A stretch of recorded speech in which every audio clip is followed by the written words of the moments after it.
Hi, welcome to this episode of One Take Tips, Tricks, and Dishes. I'm going to show you how to make baked fruit or pudding filled pies. And you can use the exact same steps that I'm showing you to make fried pies, except when we get to the step where you put it in the oven, you'll just put it in your deep fryer or skillet instead. So for this recipe, primarily for the dough is what we'll concentrate on. You will need 1.5 cups of all-purpose flour. You'll need half a cup of shortening and half a cup of very cold water.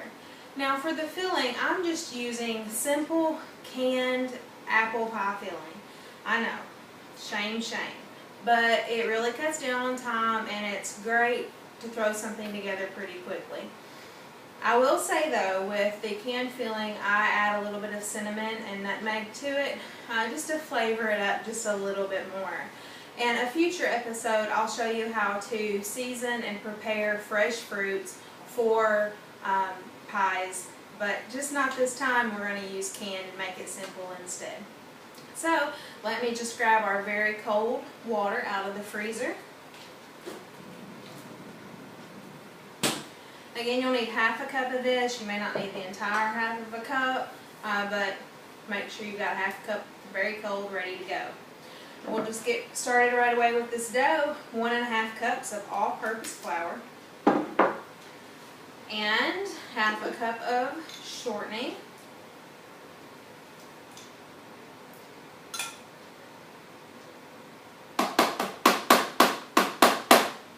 Okay, that's good. And what you're going to do is just start working this with your hands. Just work the shortening through.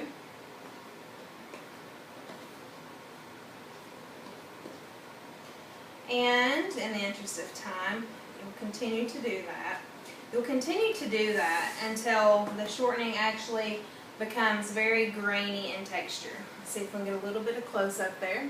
So it's kind of like pebbles, and again, just work your shortening into your flour until it becomes this. So basically what I've done was prepared a batch earlier, and this is half of what this is. So, 1 second.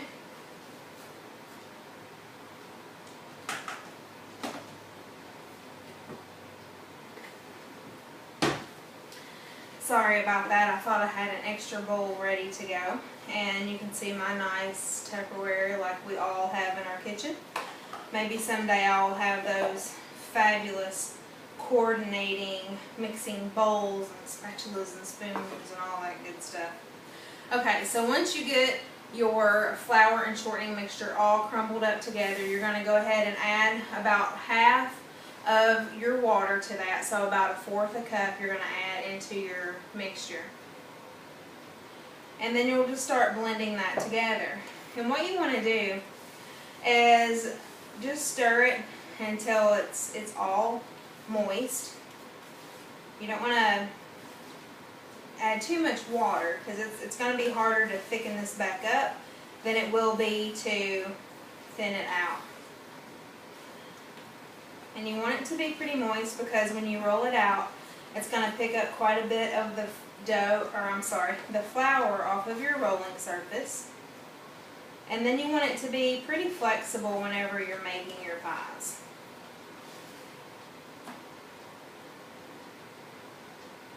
Okay, so we're good there.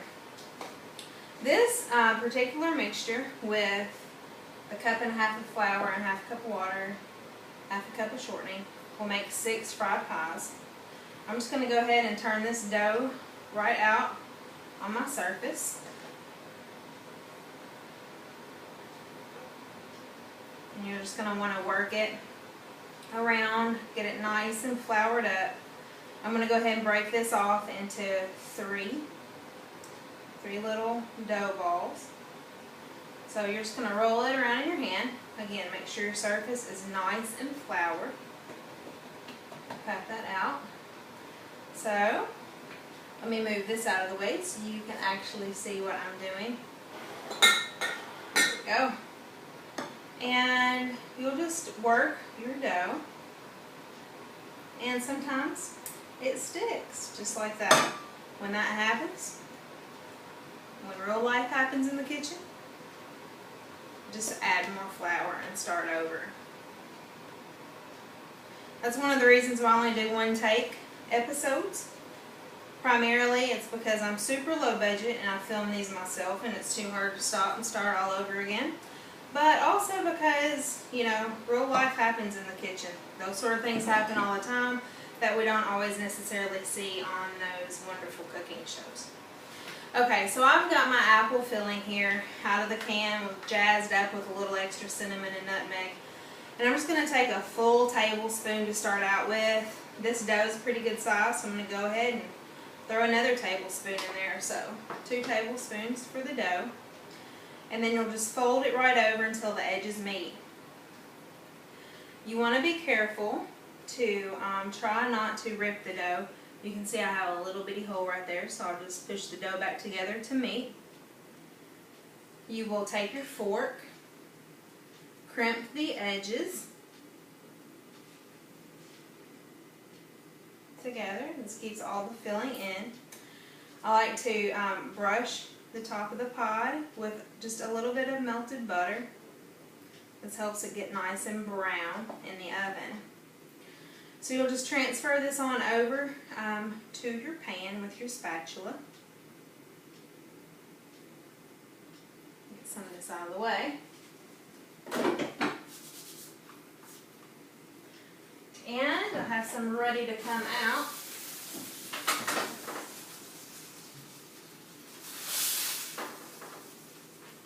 Ooh, these are good and hot.